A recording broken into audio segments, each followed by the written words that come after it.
इसे श्रवण कर मिट जाती है, इसे श्रवण कर मिट जाती है, कथा श्रवण कर मिट जाती है, कथा श्रवण कर मिट जाती है। 100 जन्म जन्म की व्यथा हो। जय जय राम।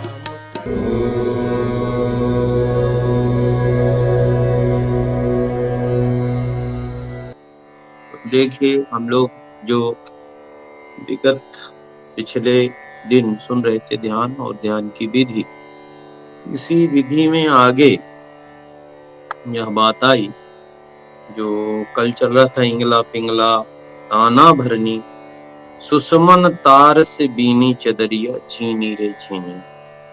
बीनी चदरिया, तो ये जो चादर है ये चित्त है, और इसमें जो है जो इंगला पिंगला ताना भरनी, ये इंगला पिंगला हमारी श्वासाएं हैं दाएं बाएं। भरना देनी मतलब इसमें भर ले कोई, राम नाम, कृष्ण नाम, ओम नाम, हरि नाम, जिसको जो पसंद हो तो इनमें वह जपे। सुषुमन तार से बीनी चदरिया, झीने रे। सुषुमन मतलब होता है कि ये दोनों सम अवस्था में जब चलें और तो उस टाइम में मन बहुत ही बढ़िया लगता, बहुत अच्छा रहता। तो सुषुम्ना जो नाड़ी है, जो दोनों सम नाड़ियां जब चलें उस टाइम में अगर आप भजन करते हैं, बैठते हैं, ध्यान लगाते हैं तो बहुत ही बढ़िया ध्यान लगेगा। तो अब आपको इन श्वासाओं को समझना है कि कब सुषुमन चल रही है, सुषुम्ना नाड़ी चल रही है, कब दोनों श्वासाएं सम की अवस्था में चल रही है, ये बात। दूसरी बात आती है ज्ञाता ज्ञान, ध्याता ध्यान, दृश्य दर्शन दृष्टा। तो ये ध्यान की ये तीन जो त्रिकुटी बनती है उनकी बात है। एक ज्ञाता ज्ञान है, ध्याता ध्यान है, या दृश्य दर्शन दृष्टा कह दीजिए। तो ध्याता ध्यान मतलब ध्याता एक ध्येय हो गया, एक ध्याता हो गया, एक ध्यान हो गया। एक ध्येय हो गया गुरु भगवान का अपना चरण, क्योंकि नख सिख रुचिर बिंदु माधव छवि निर्कत नयन लाए। पहले नख से सिख तक और सिख से नख तक देखे, फिर एक बिंदु बनाए और उस बिंदु में मन को टिका दे। अब टिका रहे मन, एक बिंदु में हटे ना, और उस बिंदु को भी छोटा करता जाए जितना बारीक करके, और उसमें अपने आप को स्थिर रखे। तो ध्येय लक्ष्य हो गया, उसमें बाल भी ले सकते हैं, नाखून भी ले सकते हैं, बिंदु भी ले सकते हैं, जो भी आपको इजीली हो वो ले सकते हैं, और उसके द्वारा अपने मन को केंद्रित करें। केंद्रित करके वहां पर मन को स्थिर करना। जब मन को हम स्थिर करेंगे तभी काम बन सकता है। तो इसी तरह से हमको निरंतर ध्यान, ध्येय, ध्याता ध्यान और ज्ञेय ज्ञाता ज्ञान, कुछ भी कह लीजिए, जो भी आपको ठीक लगता है, ये भगवान की कृपा है। तो कई प्रकार से महात्माओं ने इसे बताया हमें। तो जब ध्येय ध्याता ध्यान की शून्य अवस्था आती है, उस समय में ध्येय और ध्याता और ध्यान तीनों एक अवस्था में चले जाते हैं। एक अवस्था आ जाती है, शून्य अवस्था बोलते हैं। उस अवस्था में जितनी देर तक हम रुकते हैं वही बताते हैं, वही महापुरुषों और शास्त्रों के द्वारा शुद्ध स्वरूप परमात्मा का माना जाता है। तो इस अवस्था शून्य अवस्था इसलिए मानी जाती है क्योंकि वो आकाशवत है। आकाश में कुछ नहीं होता, ऐसे वहां भी कोई संकल्प नहीं, कोई विकल्प नहीं। एक आनंद है, एक खिंचाव है, एक अट्रैक्शन है, एक आनंद है। उस आनंद को जिसने महसूस किया, उस आनंद में जिसने डुबकी लगाई, और जितनी देर तक डुबकी लगाई उतनी ही देर तक इस संसार से, मोह से, काम से, लोभ से, क्रोध से दूरी बना के रहा, तो वो पुण्य काल में परिणित होता रहता है। तो अब हम ध्यान की स्थिति ऐसी बना लें इतना अभ्यास कर लें कि तुरंत तुरंत हम उसमें पहुंच जाएं ध्यान की अवस्था में। तो इसलिए इस ध्यान की आवश्यकता है।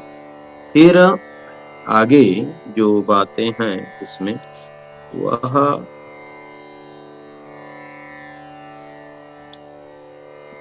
ध्यान मूलम गुरुर्मूर्ति, पूजा मूलम गुरुपदम, मंत्र मूलम गुरुर्वाक्यम, मोक्ष मूलम। तो इस बात को भी आप लोग सब अच्छे से जानते हैं कि जो ध्यान है वो गुरु भगवान के जो है ध्यान मूलम गुरुर्मूर्ति, गुरु भगवान की मूर्ति का, पूजा मूलम गुरुपदम, अगर पूजा करनी है तो गुरु भगवान के पदों की, उनके चरणों की वंदना पूजन वहां होता है।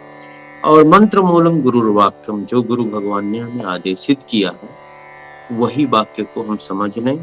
मोक्ष मूलम, आज जब ये इतनी 3 क्रियाएं हो जाएंगी तो मोक्ष मूलम गुरु कृपा, जो मोक्ष है वो गुरु भगवान की कृपा है, वो अपने आप प्राप्त हो जाएगी। लेकिन 3 चीजें हमें करनी है, वो साधक को करना पड़ता है। तो जिस किसी के अंतःकरण में, जिस किसी के भाव में, विचार में ऐसी स्थिति आ जाती है, वो प्राप्त करता है। बारक नाम जपा जग जीव, होई तरण तारण नर देव, बारेक भी जिसने इस नाम को जपा। कैसा नाम है? उल्टा नाम जपा जग जाना, वाल्मीकि हुए ब्रह्म समाना। उल्टा नहीं, अजपा नाम, अजपा नाम का प्रभाव और असर ऐसा है कि जपे न जपावे अपने से आप। जब हमारा नाम कंटिन्यू हो जाए, रुके न, तो बार एक जिस किसी के हृदय में वह नाम चालू हो जाता, वो खुद भी तर जाता है, औरों को उतारने की उसमें क्षमता आ जाती है। उल्टा नाम जपा जग जाना, वाल्मीकि हुए ब्रह्म समान। तो इस तरह की ये बातें हम लोगों को समझनी चाहिए। महात्माओं का ज्ञान विज्ञान है, ध्यान विधि है, इसलिए इसको समझना चाहिए। देखते देखते क्या से क्या हो गया, अब खुद ही बंदा खुदा हो। कहते हैं नुकता ऊपर नुकता नीचे, नुकता आता जाता है, एक नुकता के हेर फेर से खुदा जुदा हो जाता, और एक नुकता के हेर फेर से खुदा खुदा हो जाता। वह परमात्मा ही, वह भगवान ही, वह ईश्वर ही सब कुछ है। तो देखते देखते क्या से क्या हो गया, और खुद ही बंदा खुदा हो गया। तो देखते देखते मतलब ध्यान लगाते लगाते, हम जब ध्यान दृष्टा बन के जब हम ध्येय को देखते रहेंगे, तो फिर देखते ही देखते खुद ही गुम हुआ तो खुदा। अपने आप को जिसने भुला दिया, मैं कुछ नहीं हूँ प्रभु, आप ही है, जो कुछ भी है आप है, हमारे में कोई न क्षमता है, न ताकत है, न बल है, न पौरुष है, कुछ भी नहीं। तो कौन रह गया? को बोलत है, को चालत है, पता लगाओ इसका, इसमें कौन बैठा है, कौन बोल रहा है, कौन कह रहा है। जब जान जाएंगे, समझ में आ जाएगी, तो बात क्लियर हो जाए। इसलिए वो परमात्मा ही तो सब कुछ कर रहा है आत्मा रूप से। लेकिन आत्मा रूप से जब आप समझोगे तभी, अगर आप शरीर रूप से समझ रहे हैं, मोह रूप से समझ रहे हैं, क्रोध रूप से समझ रहे हैं, ईर्ष्या रूप से, या ज्ञान रूप से समझ रहे हैं, या वैराग्य रूप से समझ, तो हमें आत्मा रूप से समझना है। आत्म भाव, ये सबके अंदर परमात्मा है, सबके अंदर ईश्वर। फिर अब ऐसा नहीं होगा मैं खा रहा हूँ, सामने कोई बैठा है तो उसको नहीं खिलाने, सबको खिलाना, सबको पिलाना। सब लोग दुखी होते हैं, दुख में सुख में सुखी होते हैं। तो इसलिए इन बातों को खूब ख्याल रखना।